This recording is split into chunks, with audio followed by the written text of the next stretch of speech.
congratulations on this fantastic film. I was lucky enough to see it at Monster Fest last year, and it was one of the films I absolutely loved. So congratulations on such a fantastic film. Well, that's awesome that you saw it on the big screen. That's always the best way to see a film, and obviously with the soundtrack and the sound of the film and the composition, hearing it on a big sound system is the way it should be heard. Definitely. And now, Mark, I have to ask, where did you originally come up with the idea for this film? Well, we were originally looking at doing a documentary about this Australian cult called The Family. You've probably heard of them. Yep. There was actually a documentary done a few years ago. So we did a lot of research into that, and we just thought it's going to be really heavy making a documentary and interviewing victims and survivors, and I don't think we would have had the temperament to be able to approach that project, really.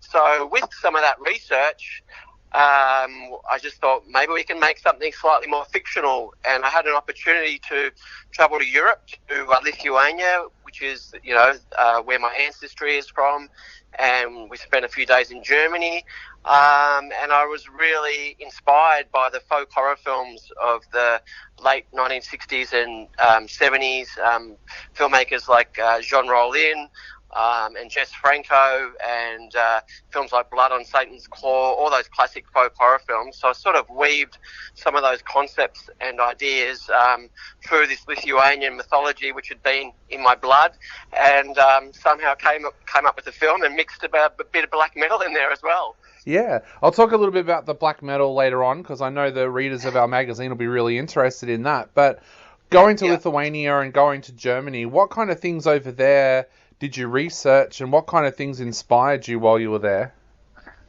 I was really obviously drawn towards the pagan culture. Even when I was growing up, my grandfather, he was a devout Christian, yet he was always fascinated or kind of was in touch with the pagan side of the religion, which is a very old religion. And similar to Mexicans with the Day of the Dead, they kind of incorporate these ancient pagan practices through the Catholicism. So, you might have a cross of Jesus, but it's got these ornate kind of Gothic curves, or, they have these little statues of the devil. So I was always fascinated with that growing up, and I saw photos of this place called the Hill of Crosses, which is a very famous place that we used in the film, and I was just very drawn to a lot of the ancient kind of sites in Europe, obviously in Germany as well, but mainly in Lithuania. So I really, as a filmmaker, I really believe in the location really transforming both the actors and the filmmakers. When did the two ideas cross over for you? Like, when did the idea of bringing in Lithuanian folklore kind of cross over with the research that you'd already done into The Family? Yeah, as I said, I had I had the opportunity to travel to Lithuania.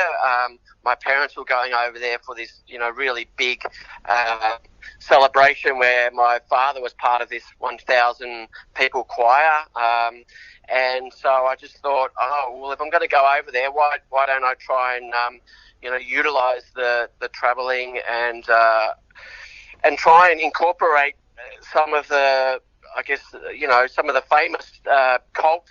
I was obviously very drawn to the Manson family and the Jonestown Massacre and all those sort of things growing up. It was just, it was always, I guess I was a bit younger, but it was always around at that time. And I just mixed kind of a combination of that with all the Lithuanian pagan stuff. Yeah.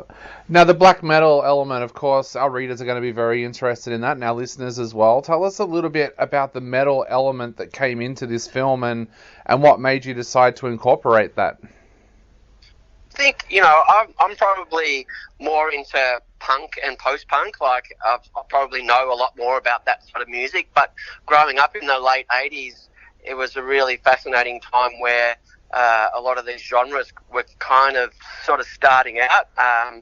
Being a skateboarder and hanging around the skate park in the late 80s, there was a lot of friends that liked bands like Hellhammer and Celtic Frost and Bathory and Venom and Merciful Fate, and they were all called thrash bands back then. They weren't really. It wasn't. It was even pre-death metal, and then that sort of morphed into death metal, which morphed into black metal. So I was around during that whole period, and it was just a really exciting period. I think it's always been a music that's been underground, but it's also, I guess, after all the murders and the church burnings and all that sort of stuff, it really did come to worldwide kind of exposure. Yeah, and how did you... Sorry, I was going to say, how did you go about finding the bands that you wanted involved with this as well? Like, did you do a lot of research by talking to people who are into metal, or how did you actually go about working out what you wanted to incorporate into the film metal-wise? Well, we had I'm not sure if you know Hussein Koda. He's a bit of a he's a bit of a indie film person that a lot of people know. He's worked on so many short films, and he's a massive metal fan, and he helped me a lot with the script and helped me get the concepts of black metal sort of right, and Dark Mofo was coming up around the time we were shooting, and there was a night called Hymns to the Dead, and there was a Swedish band called Tribulation that was on that bill, and Hussein just approached them, and they said yes, luckily. So we flew down to Hobart, so there was, once again, it was more travel, and then down there, the Dark Mofo Festival, it was kind of in its early years. It was just a great vibe. It was just so dark and cold down there, and we met the band, and we only really had like a limited time with them. We had like one song during soundcheck, and then we were able to film the whole live gig as well, and we met the band obviously, and yeah, we're just so grateful to get such a big performance with all the lighting and all the people. It would have been very hard to replicate if we were just trying to do it at the Toad or something with a small local Melbourne black metal band. Yeah. What kind of pressure did that put on you as a filmmaker? Because you're so used to, as a director, being able to yell cut and go back and shoot something if a camera goes out of focus or something like that. What kind of pressure did that put on you, knowing that you really only had that one time to catch them live? Yeah, it was pretty tough. Like, it was funny, even the band, after we did, they ran through the song once, and the band were like, oh, we'll do it again. We're happy to do it again. And we were like, oh, yeah, that'd be awesome. That gives us a few more angles. But they were running so far behind, and the stage managers and the roadies were like, nah, that's it, you've only got one shot at it. So yeah, that was it. And then just that night, we obviously just made sure we captured a lot of the whole gig. There are other crews too from the US filming a little bit of the festival, so we sort of had to vie for positions and make sure we get some good shots. Yeah. You also got such an amazing cast with this as well. Sarah Lamberg did a fantastic job as Dahlia. Tell us a little bit about how you went about casting this film, because you did get such a great cast together. Yeah, we're really lucky with the casting. I had a really good friend called Nathan Hill who cast the film, and obviously he got us Sarah, Jane Badler. I mean, she's just had a huge background, and it was really awesome working with her. And if we didn't have her in the film, we probably wouldn't have got. We were very lucky to get post-production done in Los Angeles, so we had 2 executive producers who came in to help finish the film, and if it wasn't for Jane, we definitely wouldn't have been able to do that, so that opened up the doors. We had Albert Goikman as Moloch, so once again trying to find a European-type person to play a black metal character was very tricky. Finding a Norwegian person was pretty much impossible in Melbourne, but finding a Russian person like Albert was great. And then Dean Kirkright, he'd been in Charlie's Farm, which I think played at Monster Fest a few years ago. Yeah. So he'd already had some, done some work in the horror genre. So yeah, we had a great cast, and then obviously having the band, and then the also just the Lithuanian elements as well, the Lithuanian choirs that we were able to use in the film, that really added to the atmosphere of the film as well. Definitely. We mentioned before the night at Monster Fest when it opened, I haven't seen very many films that have received the applause, but also the celebration around the premiere of the film. Tell us a little bit about how that felt for you on the night that it was screened at Monsterfest. Did you feel nervous? Did you feel excited?